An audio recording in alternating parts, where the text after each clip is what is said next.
Carete Pontes, welcome to this video lesson on chapter 2, Ha Xanthias. Xanthias is the slave of Decapolis in this story.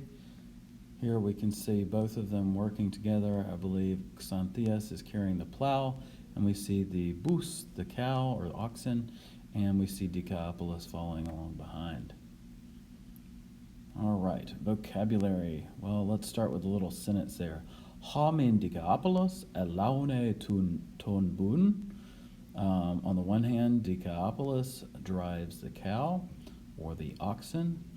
And notice here the ha men. The men is what's telling me to say on the one hand.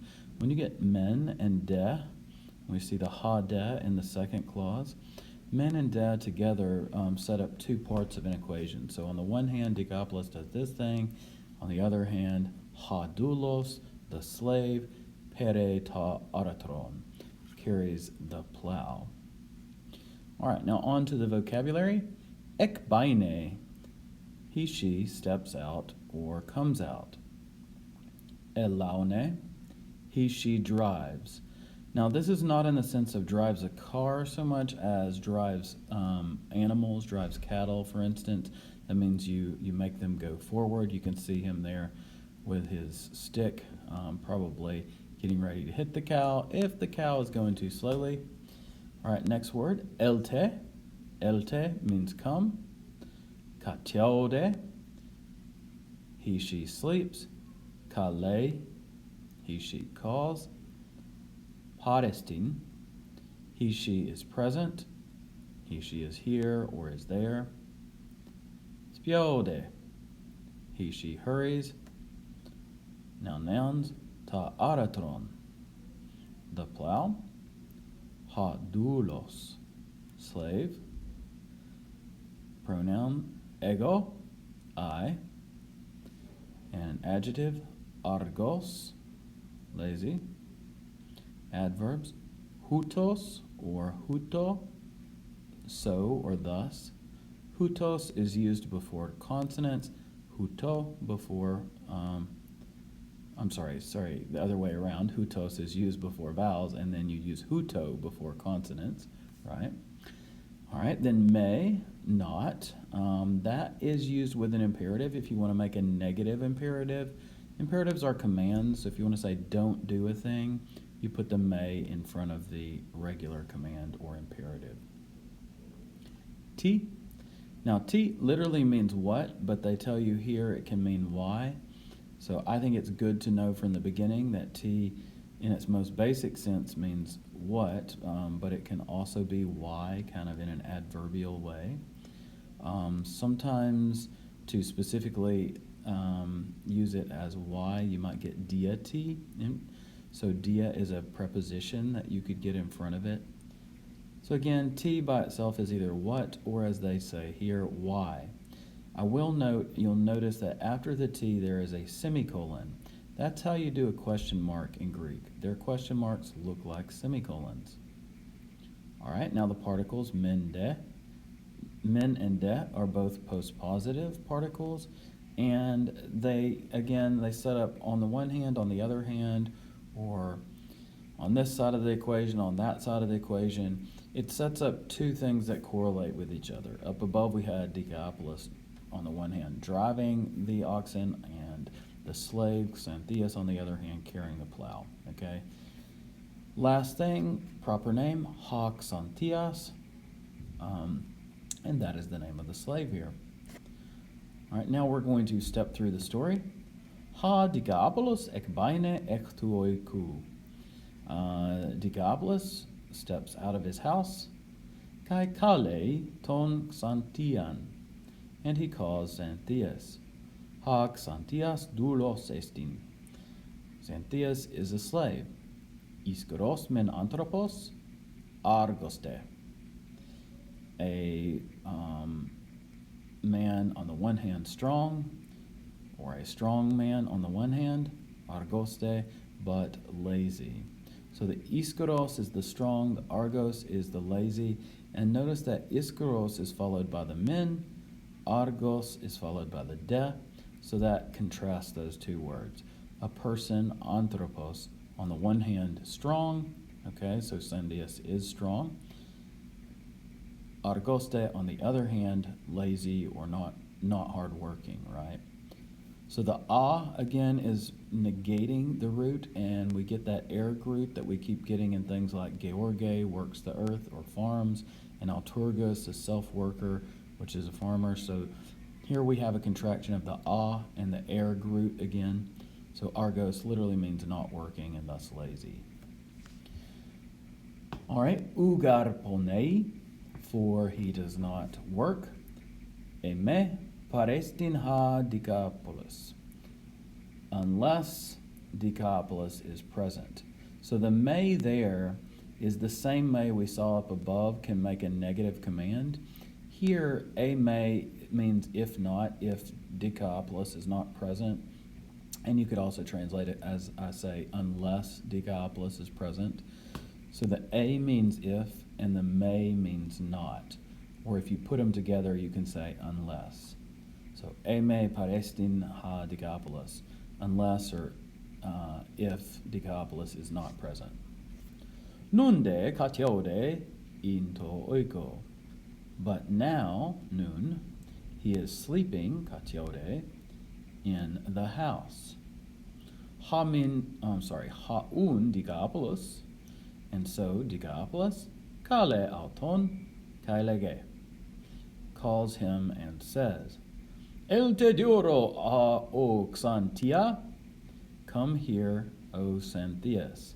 Now you'll notice when he's calling out to Xanthias here, O Xantia, number one, there's the omega right in front of it.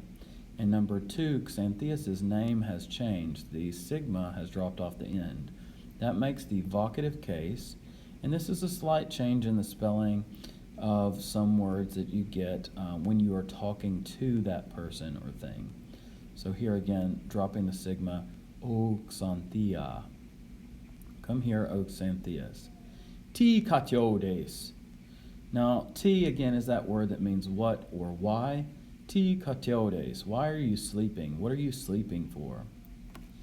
All right, and here we get the negative me. Me hutos argos isti alaspiode. Don't be me isti. Isti is the imperative or command form of the verb of being. And of course the me, as we said, is the negative. Don't be hutos argos, so lazy, ala spiode, but hurry. Haun Xanthias, and so Xanthias, bradeos ekbaine, slowly walks out, ek tu oiku, of the house, from the house, kai lege, and he says, Tie huto kalapos, o despota, why are you so hard or difficult? Okay, T is the what or why. What are you so hard for? Why are you so hard? The huto is the so, and the kalapos is difficult.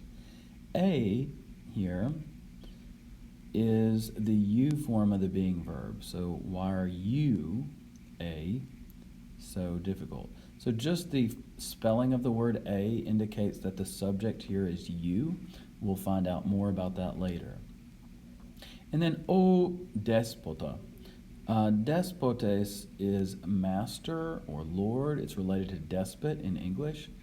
And of course here he's talking to his master, his owner, because he is the slave here. Despota again is a vocative. Despotes would be the nominative typically. Ugar argos emi, for I am not lazy. So emi is the I am. So in other words, the I form of the being verb. Notice that that looks a little bit similar to the a, which we had up in the previous line, which means you are. The me on the end of amy should make you think of the pronoun me in English. And amy, again, is the I or me form of the verb. So for I am not lazy, ugar argos emi. Ala, but, e despiudo, I am already hurrying. So ede means now or already. Spiodo is the I form of that verb for hurries. haun Decapolis, and so Decapolis, lege, says, El te juro, kai sulumbane, come here, elte is the command, juro means here, and help, sulumbane. Sulumbane is another imperative or command form. Airegar ta aratron, for lift up the plow. Aire here is the command form of that verb. Kai pere auto pros ta agron, ton agron. So kai pere and carry, auto, it, pros ton agron, to the field. Egogar elauno tus bus, for I am driving the oxen, or the cattle, tus bus. Ala spiode, but hurry up. Mikros min garestin ha agros, makros de haponos. Small on the one hand, or for on the one hand, small is the field, makroste, but big, haponos, the work. Now if I put that in a more normal English word order, for on the one hand, the field is small, but on the other hand, the work is large. All right, now if we run back through that, you'll notice they've got some of these phrases down below that are kind of new in this. So the ektu, oiku, out of the house, ame, unless or if not, nun means now, into oiko, in the house, duro, meaning here or to this place, hither, me isti, don't be, so isti means be by itself, and the me is the negative. Bradeos is an adverb, meaning slowly. We talked about despota from despotes, means master, is where we get despot from. Ede we talked about already. Sulumbane, to help, we had. Alto is similar to auton, which you've had before. Auton, remember, meant him. This is the neuter pronoun. Alto means it. And then tus bus, of course, the cattle or oxen. Let's look through. There's something new in this chapter. We get the imperatives or commands quite a lot. So just to step through from the beginning, there aren't any commands in the first line. Let's see. In the second line, no. In the third line, no. In the fourth line, there we get our first imperative. El te juro, o Xantia. El te is an imperative or command form, and it means come. You'll notice it ends with an epsilon.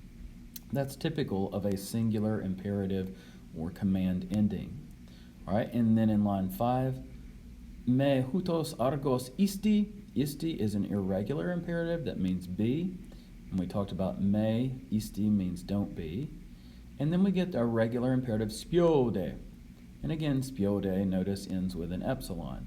So that means hurry or hurry up. That's the second command in that line.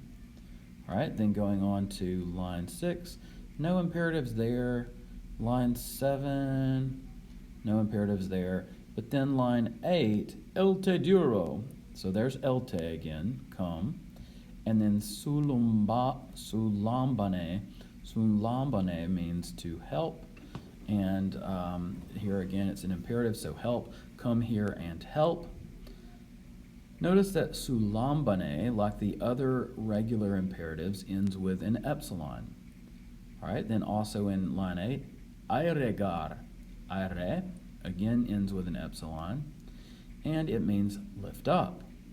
And then at the end of the line, pere, carry. So again, pere ends with an epsilon as well. So all these singular imperatives or commands end with the epsilon, and you just translate them by saying the verb without any subject in English. Okay, and then in line 9, at the end of the line, ala spiode. Spiode, again ending with epsilon, that's an imperative there. And that's it. So that gives you a kind of a heads up about the imperatives, these singular commands that we get throughout here, which is kind of new grammar here. All right, erostai omnes.